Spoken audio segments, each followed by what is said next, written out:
বর্তমানে ইলেকট্রনিক মিডিয়ার কারণে অমুসলিম সমাজের বিভিন্ন বিবাহের অনুষ্ঠান আমরা বারবার দেখছি, যে কারণে অধিকাংশ আমাদের মুসলিম সমাজের মুসলমান দিনদার ভাইয়েরাও কোনটা ইসলাম নয় বুঝতে না পেরে অমুসলিম সমাজের অশ্লীলতা এবং অবৈধ আনন্দগুলোকে বিবাহের ভিতরে নিয়ে আসছেন।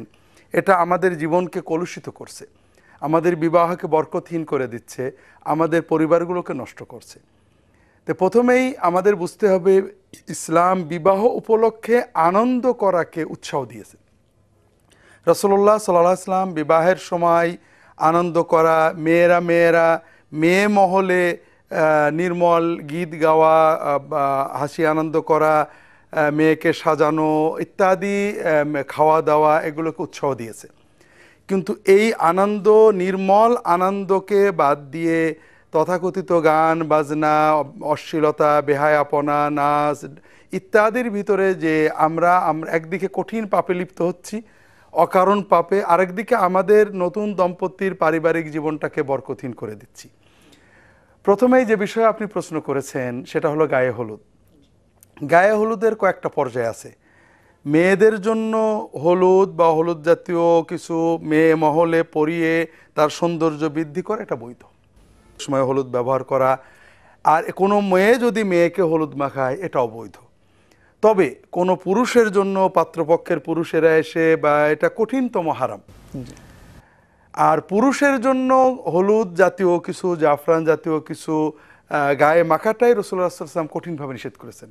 খালুক, জাফরান, আসফর হলুদ বিষয়গুলো মানুষেরা দাড়িতে মাখতে পারবে, চুলে মাখতে পারবে, কাপড়ে মাখতে পারবে, কিন্তু হাত পা শরীরে এগুলো নারীদের জন্য। নারীদের, ইসলাম নারী এবং পুরুষের সৌন্দর্য চর্চাকে পৃথক করেছে।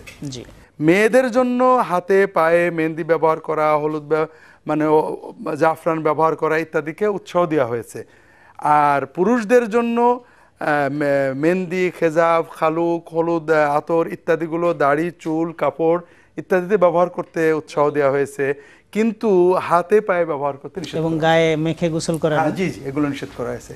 কাজেই প্রথম কথা, পুরুষের জন্য হলুদের অনুষ্ঠান এটা অবৈধ।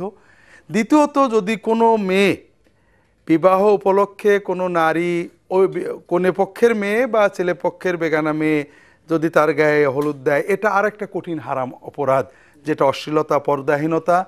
এগুলো থেকে আমরা আশা করি আমাদের দিনদার মুসলমান ভাইয়েরা বিরত থাকবেন। ভাইয়েরা, পাপ আমরা বাধ্য অনেক করি, এই অকারণ আনন্দের নামে অকারণ পাপ করে কিছুই পেলাম না, আল্লাহর কাছে গুনাহ জমা হলো, এগুলো থেকে অন্তত আমরা বেঁচে থাকার চেষ্টা করি। আল্লাহ তাআলা তৌফিক। তাহলে নির্মল আনন্দের ক্ষেত্রে মহিলারা যেমন মহিলা মহলে গীত গাইতে পারবে, বৈধ উৎসাহ দেওয়া আছে। আরেকটি বিষয় হলো যে তফ বাজাতে উৎসাহ দিয়েছেন রাসূলুল্লাহ বিয়ের সময়, বিশেষ করে বিয়ের এলানের জন্য এক ধরনের বাদ্যযন্ত্র ছিল দফ, অর্থাৎ আটা চালার মতো, এক সাইডে বাড়ি দিলে এটা আওয়াজ, এটা ওগুলো বাজাতে জানান দেওয়ার জন্য। হ্যাঁ, এটা করা যেতে পারে। তাহলে এটা আমরা দেখতে পাচ্ছি যে এটা একটা হারাম কাজ আমাদের সমাজে প্রচলিত হয়ে গেছে, এটা থেকে দূরে আসতেই হবে যদি আমরা সুন্নাহ। স্যার, দ্বিতীয় যে প্রসঙ্গটা আমরা জানতে চাইছি, আনুষ্ঠানিকতার মধ্যে আরেকটি বিষয় আছে যে বরযাত্রী যাওয়ার যে রীতিটা, বরযাত্রী যাওয়ার জন্য ইসলামের বিধান কি, যে এটা কিভাবে বরযাত্রী যাবে? প্রথম কথা হলো যে বিবাহে বরযাত্রী যাওয়া আমাদের দেশে যৌতুকের একটা অংশ। বরযাত্রী মানে কনের পিতাকে আমাদের দেশে যেভাবে অত্যাচার করা হয়, মুসলমান নামধারী একটা সমাজে আমরা নিজেদের মুসলমান দাবি করি, কিন্তু আমরা আচরণে কখনোই মুসলমান হতে পারিনি এখনো। যার একটা হলো যৌতুক, আর যৌতুকের একটা প্রকাশ হলো বরযাত্রী।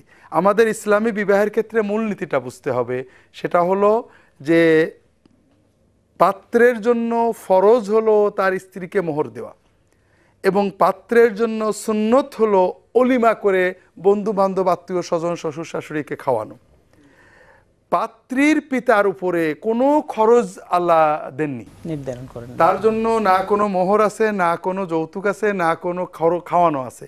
তিনি ইচ্ছা করলে তার মেয়েকে বা জামাইকে কিছু উপহার দিতে পারেন, এটা তার ঐচ্ছিক। আর তার বাড়িতে কোনো মেহমান গেলে খাওয়াতে পারেন। বিবাহ উপলক্ষে বরযাত্রী নিয়ে যেতে হবে, এটা ইসলামের কোনো নির্দেশনা নয়। বিবাহ উপলক্ষে অলিমা খাওয়া দাওয়া তো বর করাবে নিজের বাড়িতে, কিন্তু দুর্ভাগ্যজনকভাবে আমাদের দেশে বরযাত্রীর প্রথা কঠিনভাবে জেঁকে বসেছে। পাত্রের পিতা তার বেয়াই সাহেবকে বা হবু বেয়াইকে বলেন বরযাত্রী কতজন যাবে, পাত্রীর পিতা যদি বলেন 50 জন, পাত্রের পিতা ভিমরি খান কি বলেন আমার এত বড় বংশ, আমার ছেলের এত বন্ধু, 100 জনের কমে যাওয়া যাবে না, 200 জন 500 জনের কমে হবে না। অর্থাৎ নাউজুবিল্লাহ, আপনার ছেলের বন্ধু বান্ধব বেশি হলে, আপনার গোষ্ঠী বড় হলে আপনি বড় অলিমা করেন, আপনি আরেকজনের বাড়িতে জোর করে চাঁদাবাজি করবেন কেন? কিন্তু দুর্ভাগ্যজনকভাবে এই চাঁদাবাজি আমাদের সমাজের নিয়ম হয়ে গিয়েছে। সেখানে 50 জনের জায়গায় 100 জন, 100 জনের জায়গায় 150 জন। কারণ আমাদের সমাজে খাওয়া সাধারণত পয়সার বিনিময়ে খেতে হয়। দুটো খাওয়া ফ্রি খাওয়া যায়, একটা হলো বরযাত্রী খাওয়া আর একটা হলো মানুষ মরে গেলে খাওয়া। তো এই বরযাত্রী খাওয়াতে 50 জনের জায়গায় 100 জন সবাই যেতে চায়, কারণ খরচ করতে হয় না, ফ্রি গাড়িতে যেয়ে খেয়ে আসা যায়। তো ভাইরা বরযাত্রী কমান, বরযাত্রী একান্ত যেগুলো না গেলে নয় সেগুলো যাবে বরযাত্রী। আর বিবাহের অনুষ্ঠান ছেলে বাড়িতে অলিমা করবে, সাধ্যমতো খাওয়াবে। মেয়ের বাড়িতে বরযাত্রী যে আনন্দ করব এটা ইসলামের নির্দেশনা নয়।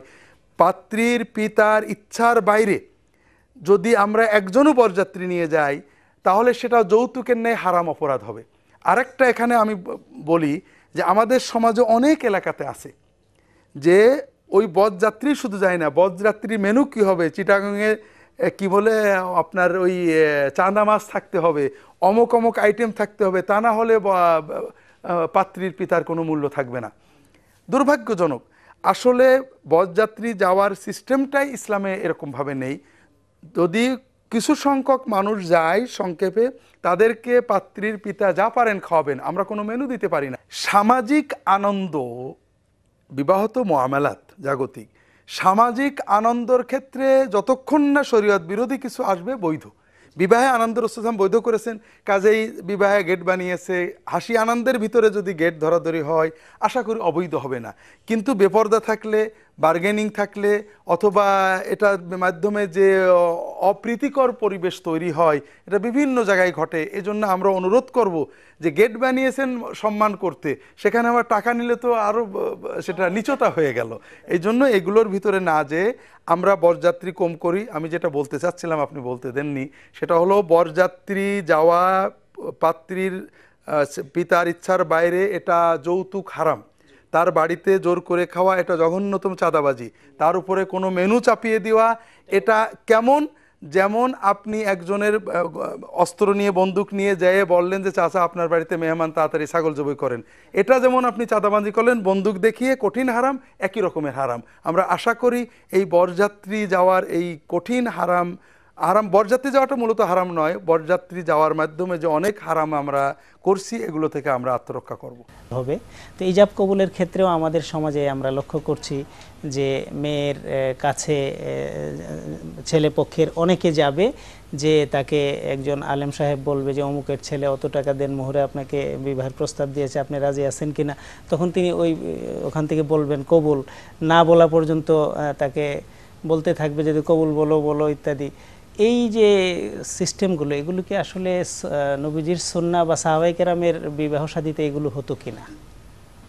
জি, আসলে এখানে বিবাহের আকদের মূল আনুষ্ঠানিকতা, প্রথম কথা হলো বিবাহের অনুষ্ঠানের ক্ষেত্রে আমরা বুঝতে হবে যে ইসলাম কোনো পুরোহিত তান্ত্রিক ধর্ম নয়। জি, ইসলামে মূলত বিবাহের আকটাকে একটা জাগতিক বিষয়, যেখানে নারী পুরুষের অধিকার রক্ষার সাক্ষী লাগবে, ঘোষণা দিতে হবে, নারী পুরুষের ইজাব কবুলের মাধ্যমে বিবাহ হবে। তবে আলেম ওলামা নেককার মানুষদের মাধ্যমে এটা করানো, এটা সাহাবিগণের সুন্নত বা এটা করতে। তো এখানে পদ্ধতি রাসূলুল্লাহ সাল্লাল্লাহু আলাইহি ওয়াসাল্লাম বলে আলিনু হাযান নিকাহ ওয়াজআলুহু ফিল মাসাজিদ আওয়াল মসজিদ, তোমরা নেকার বিবাহের ঘোষণা দেবে এবং বিবাহের এই অনুষ্ঠানটা মসজিদে করবে, ঘোষণাটা মসজিদে করবে। তো এই জন্য বিবাহের ক্ষেত্রে সর্বোত্তম পদ্ধতি হলো যে মেয়ের পক্ষ থেকে মেয়ের সম্মতি। এখানে একটা গুরুত্বপূর্ণ বিষয় যে ইসলামের আগে কোনো ধর্মে বিবাহের ক্ষেত্রে পাত্রীর সম্মতির কোনো গুরুত্ব দেওয়া হয়নি। বাইবেলে দেওয়া হয়নি, খ্রিস্ট ধর্মে দেওয়া হয়নি, ইহুদি ধর্মে দেওয়া হয়নি, হিন্দু ধর্মে দেওয়া হয়নি। সর্বপ্রথম মুহাম্মদ রাসূলুল্লাহ সাল্লাল্লাহু আলাইহি ওয়াসাল্লাম বললেন মেয়ে ছোট হোক বড় হোক, মেয়ের অনুমতি ছাড়া কোনো বিয়ে হবে না। এই জন্য মেয়ের অনুমতি নেওয়াটা বাধ্যতামূলক। এবং অনুমতি ছাড়া বিয়ে হলে সেই বিয়ে বৈধ হবে না। বিবাহ বৈধ হবে না। পিতা যতই রাজি হোক, পিতা কোনো মেয়েকে বিয়ে দিতে পারে না তার অনুমতি ছাড়া। সম্মতি লাগবে, অনুমোদন লাগবে, তার সন্তুষ্টি লাগবে। এই জন্য মেয়ের সম্মতি নিতে হবে এবং সম্মতির সাক্ষী লাগবে, এটা ঠিক। তবে সম্মতির সাক্ষী গ্রহণের সময় অন্য মানুষেরা যে মেয়েকে দেখবে, এটা পর্দাহীনতা, এটা শরীয়তে হারাম। সর্বোত্তম পন্থা হলো মেয়ের কাছে যে সাক্ষী সহ মেয়ের আত্মীয় স্বজন যারা মাহরম তারা, অথবা মেয়ে পর্দায় থাকবে, বাইরে থেকে সাক্ষীরা শুনবে, কবুল করতে বলা হবে। মেয়ে যদি কবুল বলে সুস্পষ্ট আলহামদুলিল্লাহ, হাদিস শরীফে এসেছে কুমারী মেয়েরা যদি কবুল না বলে শুধু চুপ থাকে, আপত্তি না করে, এটাও কবুল বলে ধরা হবে। এরপরে মসজিদে এই আকদটা সম্পূর্ণ করা হবে। আকদের ক্ষেত্রে কয়েকটা বিষয় আছে। একটা মোহর নির্ধারণ করতে হবে, এটা রাসূলুল্লাহ সাল্লাল্লাহু আলাইহি ওয়াসাল্লামে মোহর দেওয়া ফরজ। নির্ধারণ না করে বিয়ে করলেও বিয়ে হয়ে যাবে। সেক্ষেত্রে ওই মেয়েকে তার বোনেরা যে পরিমাণে মোহর পেয়েছে ওই পরিমাণ মোহর দেওয়া ফরজ হবে। তবে মোহর নির্ধারণ করে এরপরে খুতবা পড়বে, খুতবার পরে ইজাব কবুলের মাধ্যমে আঁকতে হবে এবং এটা মসজিদে হওয়াটাই সর্বোচ্চ। মোহরটা তাৎক্ষণিক পরিশোধ করতে হবে না বাকি কিছু থাকলেও চলবে? মোহর দেওয়া ফরজ এবং মোহর হবে পাত্রীর জন্য সম্মানজনক, পাত্রের সাধ্যের ভিতরে, একেবারে কম নয়। রাসূলুল্লাহ সাল্লাম তার বিবাহে, বিভিন্ন বিবাহে বেশ ভালো পরিমাণ মোহর দিয়েছেন। হযরত রাসূলুল্লাহ সাল্লাল্লাহু আলাইহি ওয়াসাল্লাম তার মেয়ে ফাতেমা রাদিয়াল্লাহু তাআলার বিবাহে আলী রাদিয়াল্লাহু তাআলা আনহু 12 উকিয়া, অর্থাৎ জাকাত ফরজ হয় মানে প্রায় 3 বার, না 5 উকিয়াতে জাকাত ফরজ হয়। 12 উকিয়া প্রায় সোনার দামে প্রায় 7-8 লক্ষ টাকার সম্পদ তাকে মোহর হিসেবে দিছিলেন। রূপার দামে প্রায় 1 লাখ টাকার সম্পদ। তো যাই হোক, এই জন্য মেয়ের মর্যাদাকে রক্ষা করে আবার পাত্রের সাধ্যের ভিতরে থাকে এরকম মোহর নির্ধারণ করতে হবে এবং অবশ্যই পরিশোধ করতে হবে। কোনো স্বামী যদি মোহর দেব না এই নিয়েতে মোহর ধরে, আল্লাহ তাকে প্রতারক হিসেবে কিয়ামতের দিন জাহান্নামে দেবেন। তবে সব মোহর দিয়ে দেওয়া মোটেও শর্ত নয়। মোহর মোটে না দিলেও বিবাহ হয়ে যাবে, বৈধ হবে, সম্পর্ক বৈধ হবে। মোহর কিছু উসুল করা যায়, কিছু পরে দেওয়া যায়, সম্পূর্ণ শোধ করেও দেওয়া যায়। এটা পাত্র পাত্রী সমঝোতার ভিতরে হবে, সম্মতির ভিত্তিতে যদি হয়। তবে এটা পরিশোধ করতে হবে যত সময়ই লাগুক। হ্যাঁ, যত সময় লাগে। পরিশোধের নিয়তেই নির্ধারণ করতে হবে। বাসর রাত্রের কথা আমরা হয়তো পরে আসব, যে স্ত্রীর কাছে ক্ষমা চাওয়া, যে এটা একটা কঠিন, নোংরা, জঘন্য বর্বরতা। আর আমাদের সমাজের কোনো কোনো প্রচলিত বইয়ে আছে রাসূলুল্লাহ সাল্লাল্লাহু আলাইহি ওয়াসাল্লামের নাকি নাউজুবিল্লাহ তার স্ত্রীদের কাছে মোহর ক্ষমা চাইছিলেন কাজে বাসর রাতে। রাসূলুল্লাহ সাল্লাল্লাহু আলাইহি ওয়াসাল্লামের নামে কি জঘন্য মিথ্যা কথা। মোহর নির্ধারণ করায় দেওয়ার জন্য এখানে ক্ষমা চাওয়ার কোনো প্রশ্নই ওঠে না। মোহর পরিপূর্ণ বুঝে দেওয়ার পরে যদি স্ত্রী কিছু দিয়ে দেন, সেটা নিয়ে ফেরত দিয়ে দেন, তাহলে সেটা স্বামী ভোগ করতে পারে। তো স্যার, আমাদের তো অনেকগুলো জানবার বিষয় এই ব্যাপারে। এই সম্পর্কে আমরা আরেকটা বিষয় জানবো যে বিয়ে তো সম্পাদন হলো, এখন বাসর ঘরে যাবে, ছেলেকে অর্থাৎ বরকে কনের কাছে পাঠাবে। এখন নারীরা অন্যান্যরা মিলে কি সব আনুষ্ঠানিকতা করে, এটাকে অন্দর মহল বা অন্দরঘর বলা হয়। এটার কতটা বৈধতা ইসলাম দিয়েছে? আসলে ইসলামে বিবাহে আনন্দ করতে ইসলাম নির্দেশ দিয়েছে, তবে আনন্দটা নির্মল হতে হবে, পর্দার ভিতরে হতে হবে এবং আনন্দের নামে যেন কোনো মানে অপ্রীতিকর পরিস্থিতি তৈরি না হয়।